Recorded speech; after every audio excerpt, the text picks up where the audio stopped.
Hi friends, welcome to வீட்டு kitchen. இன்னைக்கு வீட்டு கிச்சன்ல விநாயகர் சதுர்த்தி ஸ்பெஷல் பார்க்க போறோம். விநாயகருக்கு ரொம்ப பிடிச்ச பிடி கொழுக்கட்டை ரொம்ப டேஸ்டியா சாஃப்டா நம்ம வீட்டில் ஹெல்தியா எப்படி செய்யலான்னு பார்க்க போறோம். ஃபுல் வீடியோவையும் கடைசி வரைக்கும் ஸ்கிப் பண்ணாம பாருங்க. அதுக்கு முன்னாடி எங்கள் சேனலை இதுவரைக்கும் நீங்கள் சப்ஸ்கிரைப் பண்ணாமல் இருந்தீங்கன்னா சப்ஸ்கிரைப் பண்ணுங்கள். சப்ஸ்கிரைப் பண்ணிவிட்டு பக்கத்தில் இருக்கக்கூடிய பெல் ஐக்கானே ப்ரெஸ் பண்ணுங்கள். அப்போ தான் நாங்கள் போடக்கூடிய வீடியோஸ் உங்களுக்கு நோட்டிஃபிகேஷன்ஸில் வரும். ஃபஸ்ட் நாம் இந்த பிடி கொழுக்கட்டைக்கு என்ன பொருட்கள் தேவைன்னு பார்க்கலாம். இப்போ நான் இதில் 1.5 கப்பு அரிசி மாவு எடுத்திருக்கேன். இது வந்து வறுத்த அரிசி மாவு. அடுத்தது 1.5 கப்பு வெல்லம் எடுத்து வச்சுருக்கேன். 1/2 கப்பு வேக வச்ச பயிறு எடுத்து வச்சுருக்கேன், பச்சை பயிறு. 1/2 கப்பு தேங்காய் எடுத்து வச்சுருக்கேன். அப்புறம் கொஞ்சமாக ஏலக்காய் பொடி பண்ணி வச்சுருக்கேன். ஃபஸ்ட்டு ஸ்டவ் ஆன் பண்ணி ஒரு பேன் வச்சுருக்கோம். இதில் நான் வெல்லத்தை சேர்த்துக்கலாம்.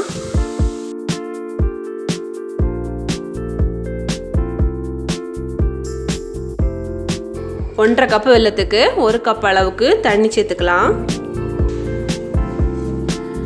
வெல்லம் ஃபஸ்ட்டு கரையணும். இப்போ பாருங்க, வெல்லம் கரைஞ்சாச்சு. இதை நாம் இனி வேற ஒரு பேனுக்கு மாற்றிக்கலாம். அதாவது அரிச்சிட்டு வேற ஒரு பேனுக்கு மாற்றணும்.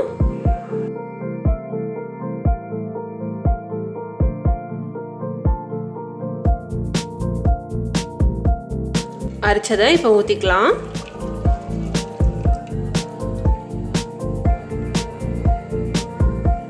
இது நல்ல பாகுபதம்லாம் வராண்டாம், ஒரு கொதி வந்தால் போதும்.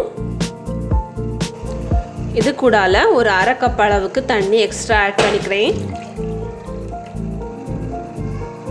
ஏன்னா 1.5 கப்பு மாவுக்கு 1.5 கப்பு தண்ணி. இப்போ பாருங்க, நமக்கு சர்க்கரை பாகு கொதிச்சாச்சு.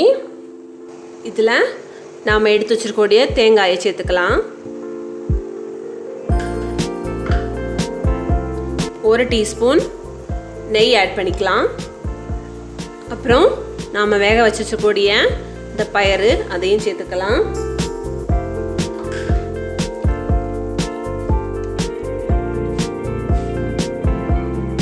இது கூடால நம்மளோட மாவையும் சேர்த்து கிளறி எடுத்துக்கலாம்.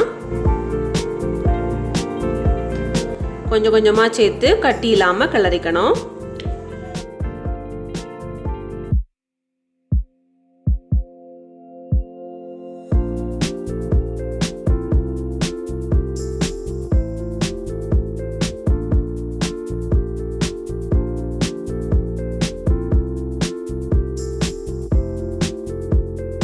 எல்லா மாவையும் இப்படி கிண்டி கிளறிக்கலாம்.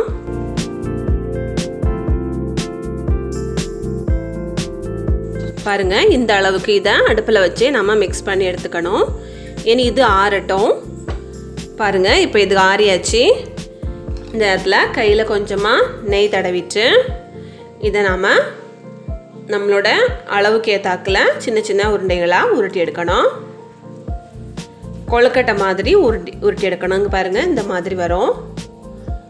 இப்படி அமுக்கி எடுக்கும்போது நமக்கு இந்த மாதிரி அழகாக கிடைக்கும். இதே மாதிரி எல்லாத்தையும் உருட்டணும்.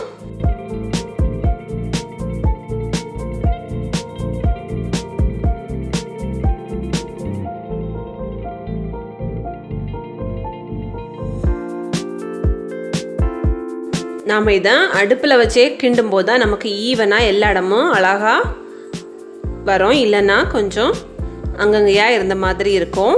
அதே மாதிரி எல்லா இடமும் ஈவனாக நமக்கு வந்து நம்ம போட்டுக்க அந்த பொருட்கள் எல்லாம் அதில் அழகாக மிக்ஸ் ஆகி வரும்.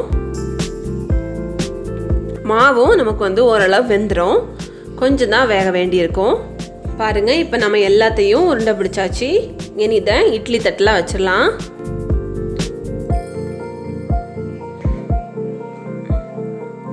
ரொம்ப அதிகமாக மேலே மேலே வைக்காண்டாம், இந்த மாதிரி வச்சா போதும். இதில் நான் மிக்ஸ் பண்ணும்போது ஏலக்காய் போட மறந்துட்டேன். அதுக்கப்புறம் தான் போட்டு மிக்ஸ் பண்ணேன். ஸோ நீங்கள் வந்து மிக்ஸ் பண்ணும்போது ஏலக்காயும் சேர்த்து போட்டு மிக்ஸ் பண்ணிடுங்க.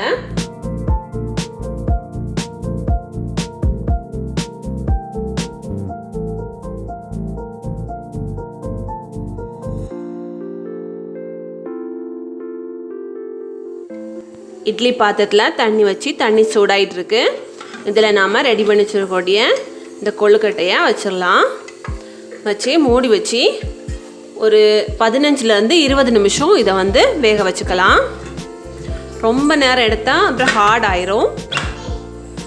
இப்போ பாருங்கள், 15 நிமிஷம் வேக வச்ச பிறகு ஓப்பன் பண்ணி பார்க்கலாம். பாருங்கள், நமக்கு சூப்பராக வந்திருக்கு.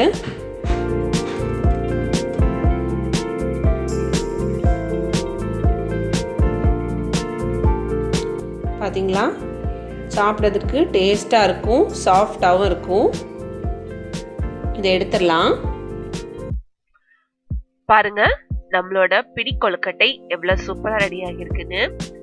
இந்த விநாயகர் சதுர்த்திக்கு உங்க வீட்ல இதே மாதிரி பிடி கொழுக்கட்டை செஞ்சு அசத்துங்க.